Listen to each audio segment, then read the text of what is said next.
Hello বন্ধুরা, আমি আজ গরম গরম চিকেন বিরিয়ানি বানিয়েছিলাম। বাড়িতে কিছু গেস্ট এসেছিল, তাই আপনাদের সাথে শেয়ার করলাম। সঙ্গে কাঁচা পেঁয়াজ, টক দই, রায়তা।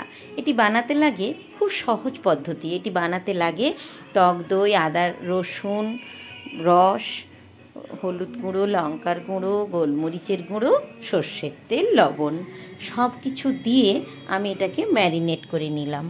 তারপর এটা ম্যারিনেট করে প্রায় আধা ঘন্টা আমি এটাকে ঢেকে রেখে দিয়েছিলাম একটা পাত্রে। খুব সুন্দর করে এটাকে ম্যারিনেট করে নিতে হবে, বেশ কিছুক্ষণ ধরে এটাকে মাখতে হবে খুব ভালো করে। তারপর এটাকে আমি ঢাকা দিয়ে রেখে দিলাম আধা ঘন্টা। তারপর আধা ঘন্টা পর এটাকে আমি খুলে কড়াই তেল দিয়ে একটা একটা করে ভেজে নিলাম, সুন্দর লাল করে ভেজে নিলাম। তারপর ভাজা হয়ে গেছে আমার চিকেন। এবার আমি চিকেন ভাজা হয়ে যেতে আমি পেঁয়াজটা ভেজে নিলাম, পেঁয়াজের বেরেস্তা। একটু বেশি পেঁয়াজ লাগে এই বিরিয়ানিটাতে। তারপরে আমি আলু ভেজে রেখেছি নুন হলুদ দিয়ে। আমার মাংস ভাজা হয়ে গেছে, চিকেন থেকে একটা খুব সুন্দর রং হয়েছে।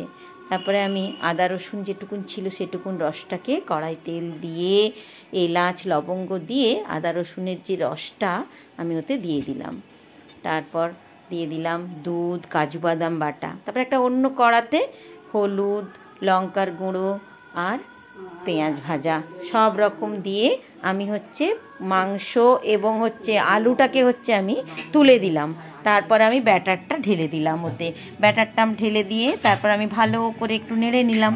তারপর নেড়ে নেবার পর আমি একটা হাঁড়ি নিলাম, সেই চ্যাটানো হাঁড়ি, তাতে ঘি দিলাম। ঘি দিবার পর তাতে আমি সমস্ত চিকেন এবং আলু এবং সমস্ত কিছু তুলে দিলাম। তারপরে আমি আগে থেকেই বিরিয়ানির চাল সেদ্ধ করে রেখেছিলাম, সেই বিরিয়ানির চালটা ওতে দিয়ে দিলাম।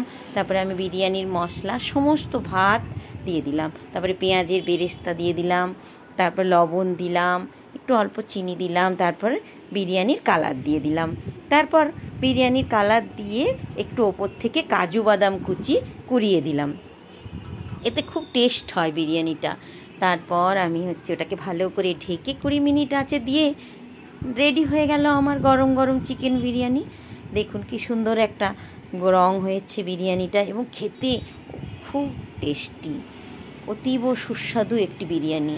আপনারা বাড়িতে বানিয়ে দেখুন গরম গরম চিকেন বিরিয়ানি, সাথে সস খেতে পারেন অথবা টক দই, সাথে কাঁচা পেঁয়াজের রায়তা, দারুণ লাগবে।